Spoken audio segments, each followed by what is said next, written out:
Assalamualaikum, halo semua. Apa kabar? Semoga teman-teman sekalian dalam keadaan sehat walafiat dan baik-baik saja ya. Jumpa lagi dengan saya Oya Movie.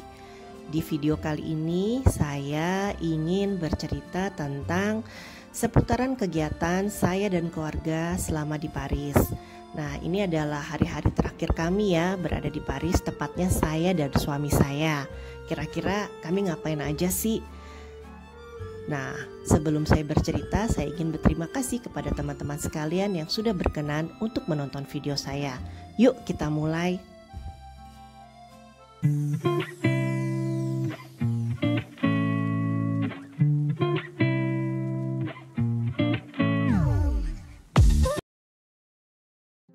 Ini adalah kegiatan beberapa hari sebelum kami kembali ke Maroko ya, tepatnya saya dan suami saya.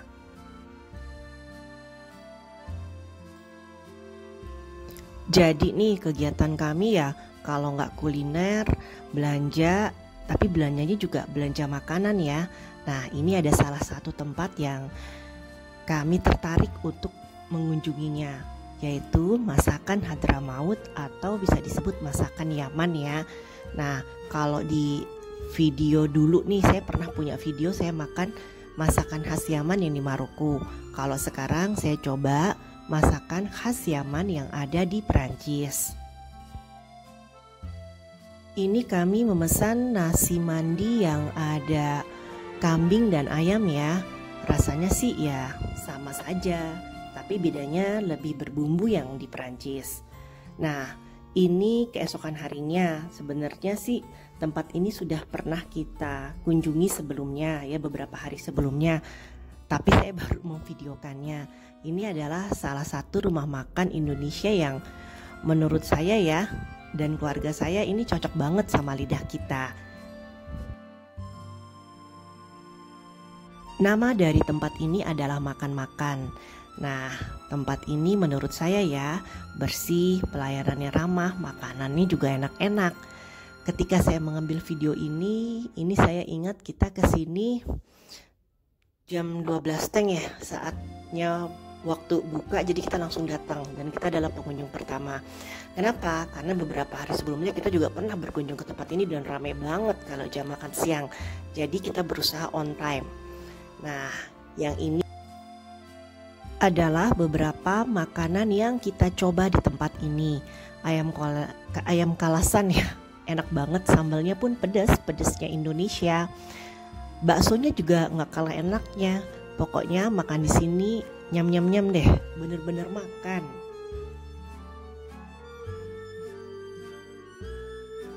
Jadi ingat, sebelum pulang ke Maroko ya, saya dan suami ya, kita tuh sempet-sempetnya sebelum ke airport karena masih ada waktu kita makan di sini. Ya mau cari di mana lagi, karena di Maroko kan untuk mencari makanan khas Indonesia ya agak sulit ya. Pilihan terakhir adalah membuat sendiri. Kalau udah makan banyak, ya jangan lupa untuk bergerak. Jadi biar lemaknya turun. Jadi nih selama kami berada di Perancis ya, di Paris, banyak jalan. Pernah ada satu waktu jalan kaki saya tuh hampir 19.000 langkah. Jadi bisa dibayangin kan, pegel banget. Itu stok koyo ya. Jadi kalau sampai apartemen kita selalu tempel di kaki koyoknya untuk menghilangkan rasa pegal. Tapi rasa pegalnya itu sih terbayar ya sama pemandangan yang kami dapatkan. Nah kalau ini kami kembali lagi ke tur Menara Eiffel yang dari sisi lain. Jadi kalau yang kemarin itu pertama kali hari kami datang itu kan kami lewatnya nggak jauh dari stasiun metro. Nah ini kita coba lagi dari stasiun metro yang lain.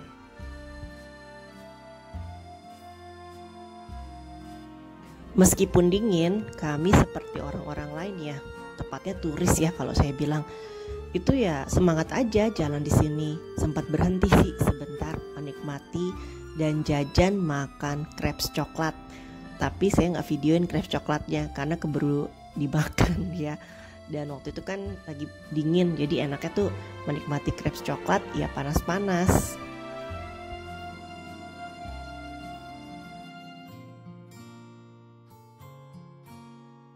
sambil jalan-jalan dan menikmati pemandangan yang indah ini ya. Meski cuaca mendung, kita ngobrol-ngobrol yuk.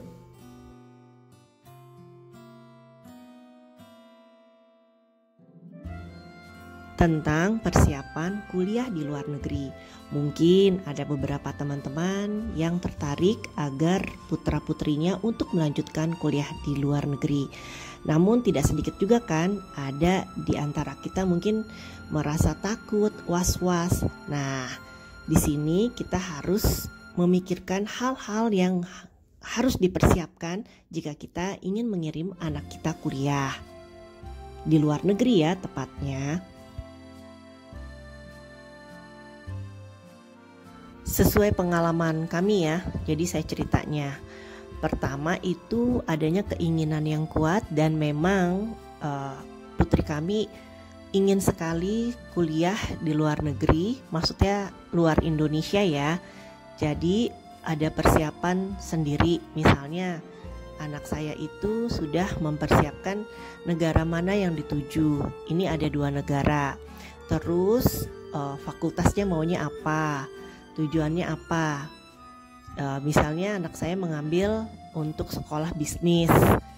Lalu selain kami orang tuanya mempersiapkan biaya pendidikan dan biaya kehidupan ya, di sini juga kami menerapkan kepada putri tunggal kami untuk membuat perkiraan biaya kehidupan sehari-hari. Jadi anak saya ini bisa mengkontrol.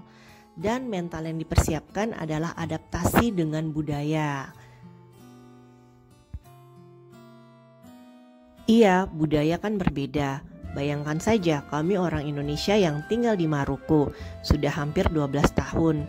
Jadi wajar kalau putri saya sudah terbiasa dengan culture Maroko. Sekarang pindah ke Perancis. Teman-teman sekalian, saya berhenti dulu ya ngobrolnya, cerita-cerita pengalaman saya. Ini sekarang kita berada di depan toko Hermès nih yang sebelah kanan. Jadi sebelum kita beli tasnya kita nikmati dulu ya gedung dari tas Hermès ini. Tulisannya Hermès, bacaannya Hermès ya, apapun bacaannya, tulisannya kalau nggak sesuai ya maklum aja ya, kan saya orang Indonesia bukan orang Perancis. Nah kalau ini saya cerita sedikit. Di area ini adalah tempat tinggal putri kami nanti. Jaraknya juga nggak jauh ya dari sekolah. Kalau jalan kaki mungkin paling lama 15 menit.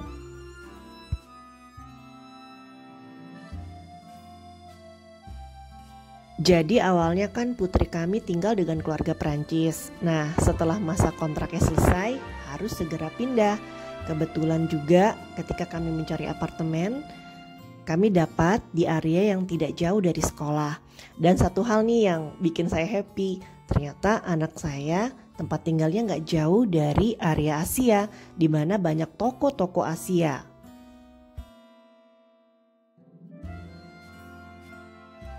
Sampai-sampai anak saya bilang, "Mi, nggak berasa di Paris ya, kayak di Hong Kong." Ya iya, karena banyak orang Asia yang belanja di sini, toko-toko Asia dan komunitas Asia kayaknya kuat di area ini.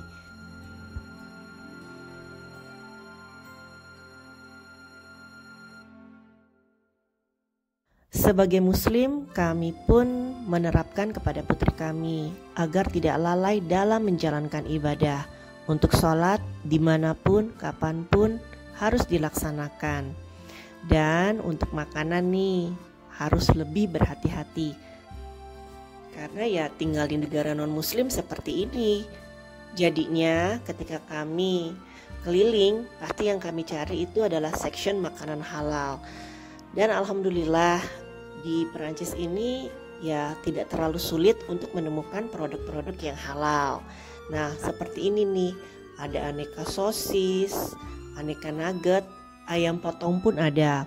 Kalau untuk toko daging, sepengamatan saya ya, di Paris ini saya melihat banyak butchery halal.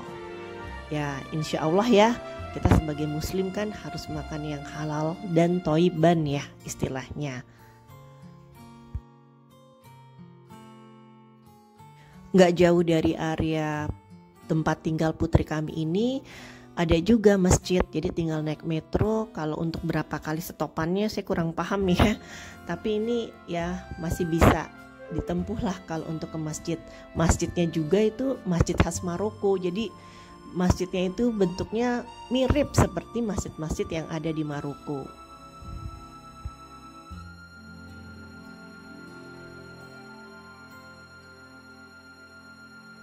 Singkat cerita, kita sudah ke bagian hari terakhir saya dan suami saya di Paris. Ya agak berat sih selama perjalanan, bisa dibilang perasaan galau itu makin kencang ya. Apalagi ketika sampai di airport. Kita sengaja lebih awal tiba di airport ya. Karena kan kita belum tahu, takutnya terlambat apa bagaimana gitu loh. Nah ini kita sudah sampai di airport dan waktunya untuk sholat asar. Alhamdulillah juga di airport ini kita ada ruangan untuk sholat. Dan tidak hanya ruangan untuk Islam aja ya. Jadi itu ada ruangan untuk agama Kristen, agama Yahudi. Nah setelah selesai semua nih untuk koper, perpisahan sama anak, akhirnya kita harus kembali ke Maroko. Di sela-sela antrian masuk ke pesawat, banyak doa yang saya ucapkan. Semoga Allah selalu melindungi putri kami. Nah teman-teman sekalian, setelah menempuh perjalanan lebih dari 3 jam ya dari Paris karena ada delay pesawat, ini kami sudah tiba di Casablanca. Waktu itu kalau nggak salah kita sampai rumahnya kurang lebih jam 1 pagi lewat ya. Ya suasananya udah sepi begini dan alhamdulillah kami tiba selamat sampai di Casablanca. Teman-teman sekalian, saya akhiri dulu ya cerita saya. Terima kasih sudah menonton. Sampai jumpa lagi. Masalama.